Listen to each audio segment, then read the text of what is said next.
What is up, you guys? Welcome back to another one. If you are new to the channel, I am Gold Pony, and today we are in the new 2020 Hyundai Santa Fe, courtesy of Jack Giambalvo Hyundai in York, PA. And so I am in this one today. You guys may already know I do own a Santa Fe. It has been rock solid for me so far. It's got around 22,000 miles. But a couple fun facts though: Santa Fe has been in production since 2001, and it is actually named after the city in New Mexico, Santa Fe, New Mexico, of course. And so today we will be going over everything about this one. I'm going to start with the test drive. We're going to go over the exterior, interior, safety, all that stuff. And I'm shooting this all on my new camera, shot in 4K, so I do hope you guys enjoy. If you guys want to see more new car reviews, feel free to hit the subscribe button. That, of course, is what this channel is all about. And what do you say? Let's go ahead and jump right into it. And as always, let's start with pricing. And so to start, trim levels have been adjusted ever so slightly for the 2020 Santa Fe. There are now 3 trim levels only. First one being the SE, starting at $26,995. SEL for $28,745. And lastly, the Limited, starting at $36,745. And by the way, that was pricing for the front-wheel drive variant. If you wanted to add all-wheel drive to any of those trim levels, simply add $1,700 to any of those prices. But when it comes to the power plant, there is one standard setup across the board, and then there is also going to be one optional setup for the SEL and Limited trim levels. But so the standard power plant is going to come from a 2.4-liter naturally aspirated inline 4-cylinder, putting out 185 horsepower at 6,000 RPM, 178 pound-feet of torque, available at 4,000 RPM. Again, sent to front wheels or all wheels through an 8-speed automatic, giving you MPG numbers 22 in the city, 29 highway for the front-wheel drive, 21 city, 27 highway for the all-wheel drive. But then there is the optional engine setup, being a 2-liter turbocharged inline 4-cylinder. This one puts out 235 horsepower at 6,000 RPM, 260 pound-feet of torque, available at 1,400 RPM. Front wheels or all wheels through an 8-speed automatic, once again giving you MPG numbers 20 in the city, 25 highway for the front wheel drive, 19 city, 24 highway for the all-wheel drive. But so now, having said all of that, I did want to mention before we do any kind of accelerations in the Santa Fe, there is a drive mode button directly behind the shifter that is going to give you 3 different drive mode options, including Comfort, Eco, and Sport. Can tell you I did just put it in that Sport driving mode. I figured we had a little hill here, might as well. It did immediately downshift for me, so it is going to adjust things like the shift points, the throttle response, and actually, to my surprise, the steering sensitivity as well. So it does give it a little more heavier of a weight to it in that Sport driving mode. So I am definitely appreciative of that. The steering feel actually feels really good in that Sport driving mode. Anyhow, since I have now said all of that, let's go ahead and do a quick little acceleration test here in the Santa Fe. And let's see how quickly we can get this new 2020 Santa Fe here up to speed.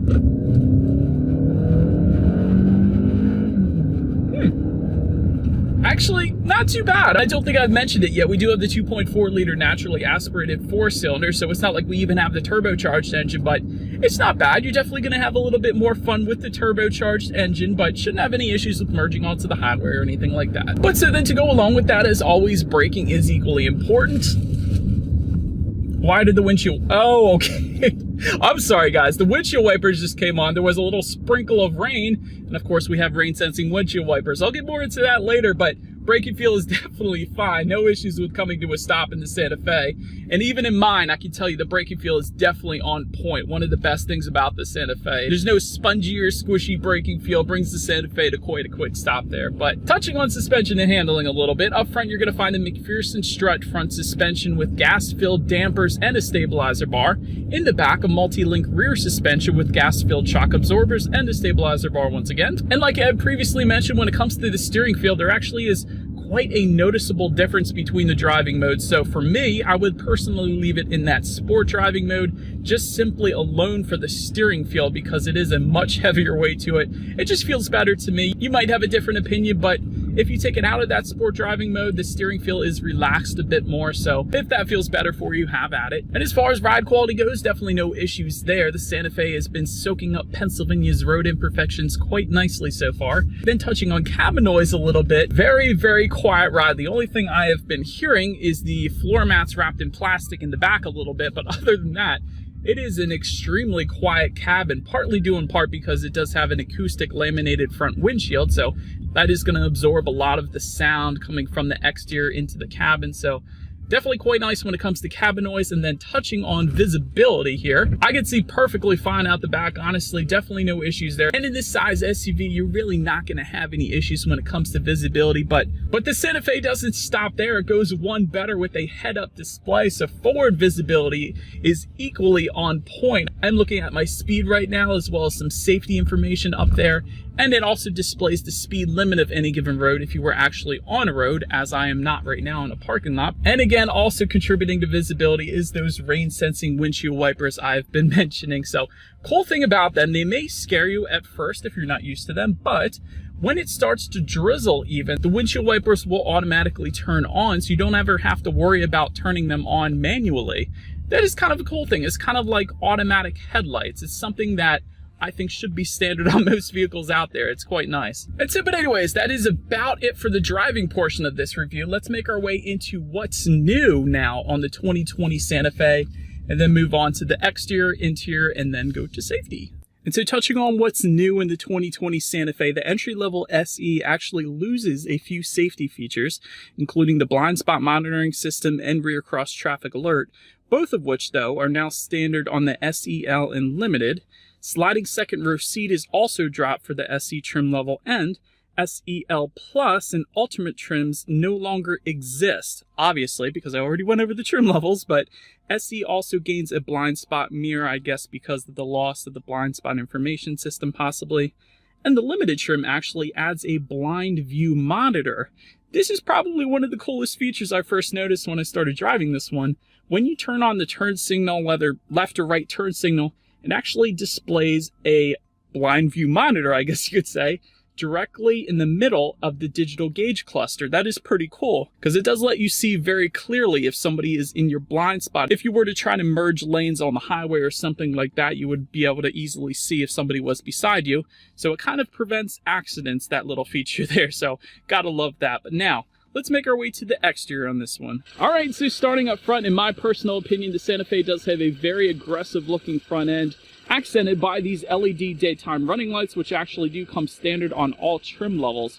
Definitely more of a aggressive appearance with this very narrow lighting setup there, so got to be a fan of that. Just below that, for the SE and SEL trim levels, you will find projector headlights, and this will be jumped up to the current LEDs that you're looking at right now. If you do go with the Limited trim level, those LEDs are actually optional on the SEL if you wanted to go that route. However, automatic feature will come standard on every single trim level, meaning when it starts to get dark out, those headlights will turn on automatically for you there. And fog lights, going back a little bit here, fog lights just below will come standard on the SEL and Limited trim levels. And you will actually get LED fog lights that you're looking at right now, again, if you go with the Limited trim level. So overall, definitely a very nice look to it. Hyundai signature front grille that you find in all of their vehicles now. Definitely looks good up there. And one more thing I wanted to mention, just beside the headlights here, you do have some air pockets. If you guys could see that, actually helps direct air around these side wheels here. So kind of an aerodynamic cue to get a little more efficient aerodynamics there. But now let's make our way to the side a little bit. First thing you are going to notice up top there, you do have some roof rails. See if I can zoom in on that there. So roof rails are actually going to come standard on the SEL and Limited trim levels. You will get rear privacy glass for all trim levels, and chrome window surrounds once again for all trim levels. And also wanted to mention, let me go to the back here, there is a shark fin antenna that will also come standard on every single trim level. So that is going to be found up top, of course. And when it comes to those side mirrors, they are body-colored, power-adjustable side mirrors. They will come heated for the SEL and Limited trim levels. And if you go with the Limited that we have today here, you will find LED integrated turn signals as well. Continuing the LED theme for the Limited trim level. I gotta love that. But zooming out a little bit, let's take a look at the wheel setup here. 17-inch alloy wheels will come standard with the SE and SEL trim levels. However, if you went with the Limited that we have today, you are looking at 18-inch alloy wheels, and actually there are going to be 19-inch alloy wheels if you went with the turbocharged engine, and that's regardless whether it be the turbocharged engine with the SEL or the Limited. But the wheel setup definitely looks very nice with the Santa Fe that we have today here. But then another thing I wanted to mention is all of the satin chrome finishes found on the Santa Fe here. Let me show you guys. Let me get a little closer here so you guys can see kind of the satin chrome on the door handle that actually continues down below here. That is satin chrome on the side there as well. Definitely a nice little accent there. Another little accent to those door handles though is at night, at least you're not going to be able to see it now, is there are door handle welcome lights. So it's kind of going to illuminate that door handle, so if you are in a pitch black atmosphere, you will be able to actually see where the door handle is so you can get into the Santa Fe. But now let's make our way to the back. You will find a rear spoiler with an integrated brake light, as you guys can see right there. Rear window wiper can be found just below, zooming out a little bit. LED taillights, they're actually going to be found on the limited trim level. That is the only trim that is going to give you LED taillights standard, so they definitely have a nice design to them, almost a 3D effect. So definitely like the way they look back there. And just below, let's zoom out a little bit here, just below you will find a single exhaust outlet with a chrome tip. So I think you guys know what we have to do next, as we always do. Here is that exhaust clip.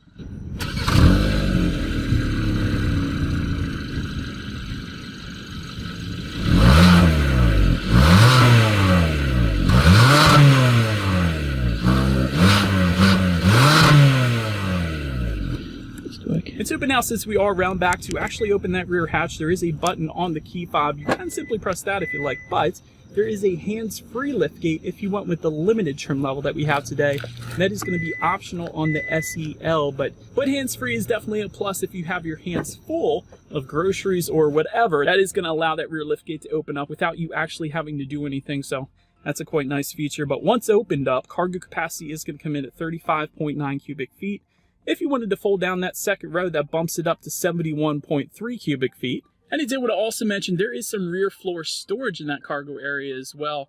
There is also rear grocery hooks back there. There's a 12-volt power outlet, and actually there's some buttons as well to fold down that second row seats. And if you do fold down the second row seats, cubic feetness comes in at 71.3. Yes, I know that's not a word, I'm just joking there, but it's definitely always nice to have buttons to actually fold down those rear seats. But making our way to the rear legroom, 40.9 inches is what the rear legroom comes in at. For reference, I'm an even 6 feet tall. This is how much space I have back there. Definitely plenty of room for me, so no issues there. If the rear passengers look forward, they will find rear air vents. Also, there's going to be a rear center armrest with cup holders. Also wanted to mention, since we have them today, the rear sunshades that you're currently looking at, they are optional for the Santa Fe. And that is one thing I wish I had in my own Santa Fe, because if you have a newborn, that is definitely going to help protecting them from the sun gleaming into their eyes, so your newborn is not squinting when the sun is not the best angle. So rear window sunshades are definitely a plus. Also wanted to mention the speaker design. It kind of has a 3D effect to it, so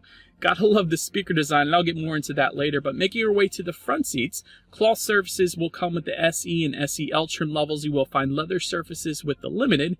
However, those leather surfaces will be optional on the SEL if you wanted to go that route. SEL trim level actually is going to add an 8-way power adjustable driver's seat, and will give you heated front seats as well up there.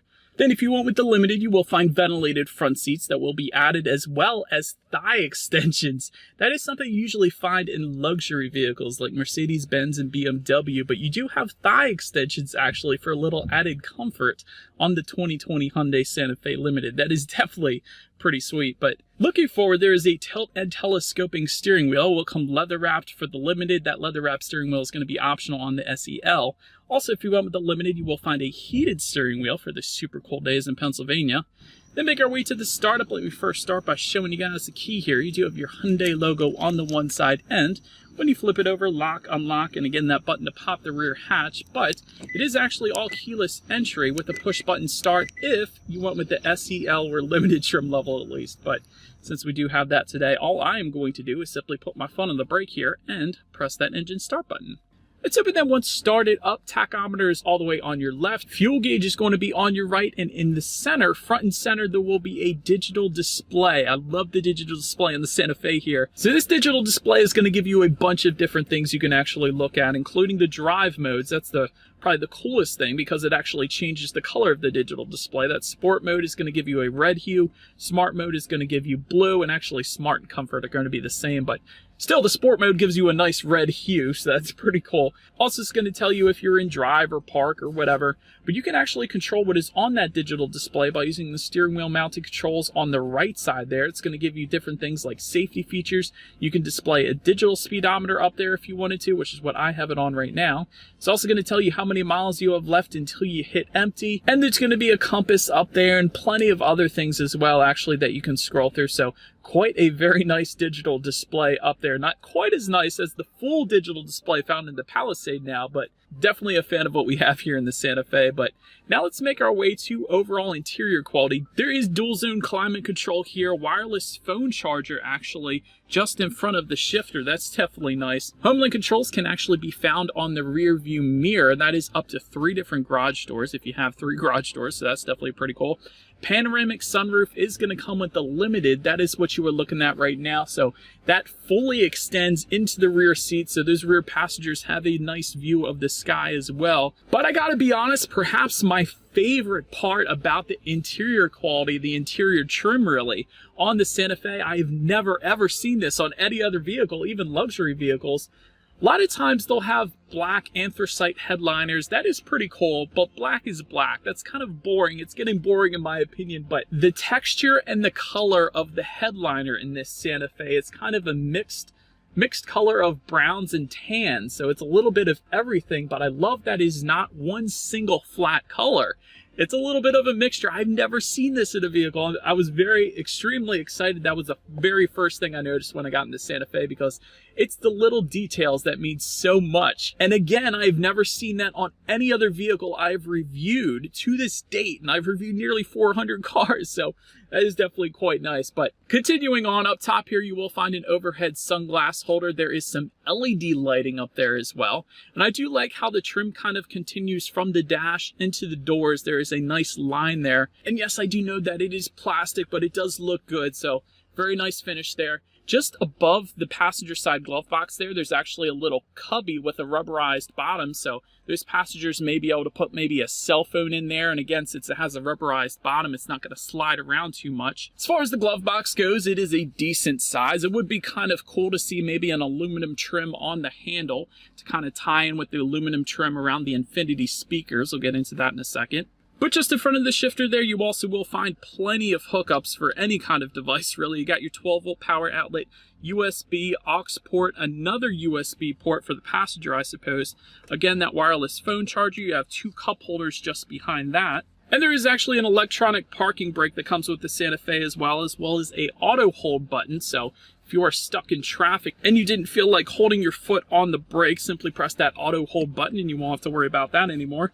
Just behind that, there is a little bit of a storage area just behind the cup holders. And again, that has a rubberized bottom so things don't slide around. And just underneath the armrest, there is a pretty deep display. You got a little tray there as well, so that is definitely nice. So overall, a very nice setup when it comes to the interior of the Santa Fe. But now let's touch on the tech display a little bit. When it comes to Hyundai's tech displays, they're always on point and they are very easy to use. 7-inch color touchscreen display is going to come with the SE and SEL trim levels. You will get an 8-inch color touchscreen display, however, if you want the Limited, so that is actually what you're looking at right now, of course. Bluetooth and audio streaming will come standard either way, as well as Android Auto and Apple CarPlay, even with the base trim level. It's definitely nice. Because Android Auto and Apple CarPlay, that is going to give you free navigation through your smartphone. All you need to do is simply hook your phone up to the Santa Fe via USB cable, and then you can have free navigation again. You can also actually stream Pandora. You can like and dislike your Pandora songs up on that screen. That's always pretty nice. You can also check out your climate control up there, as well as your radio settings. And by the way, when it comes to the sound system, you will find 6 speakers with the SE and SEL trim levels. If you want with the Limited, you will find a 12-speaker Infinity sound system. So that is actually the one we have today, so you guys know what we have to do next. As always, let's go ahead and turn on the radio, see what we got playing today, and let's test out the clarity of this one. Yes, there is a ton of bass in the Infinity sound system, crystal clear, definitely more than enough of a sound system for the Santa Fe, without a doubt. But so then last thing I wanted to mention on that tech display at least is when you do put the Santa Fe in reverse, every single trim level will give you a rear view camera. However, If you went with the limited trim level that we have today, again, you will get a 360-degree view surround view camera. That is going to give you several different camera angles as well, so you can see it directly behind you, kind of the rear quarter, the left rear corner, also just below you, so you can see that you don't run over maybe a kid's bicycle or something like that. And overall, the 360-degree camera works very well. Also wanted to mention is when I did just put it in reverse, the side view mirrors did tilt down once again, so you could see what is beside you. You can make sure maybe you're in between the lines in a parking lot. So that is definitely quite nice as well. But as always, that is going to lead us into safety. And so there will be front, side, and side curtain airbags. Also latch, aka lower anchors tethers for children for the rear car seats. Tire pressure monitoring system will also come standard, but for every single trim level, you will also get plenty of advanced safety features, including forward collision avoidance assist with pedestrian detection, lane keep assist, driver attention warning, and adaptive cruise control, even on the base trim level. That is amazing. SEL trim level is also going to give you a blind spot monitor with rear cross traffic alert. And lastly, the limited is going to add that blind view monitor with rain sensing windshield wipers, which we have been using all day today on this lovely weekend here in Pennsylvania. And so, but anyways, that is about it for this one, you guys. Thank you so much for watching. Apologize for all the rain sounds in this video. I can't help Mother Nature, what can I say? But anyways, feel free to follow me on social media at the bottom of the screen there. If you enjoy car reviews, be sure to hit the subscribe button as well as the bell button so you can be notified when the next car review comes out. Do appreciate you guys watching more than you know, and I will see you all in the next video. Stay gold.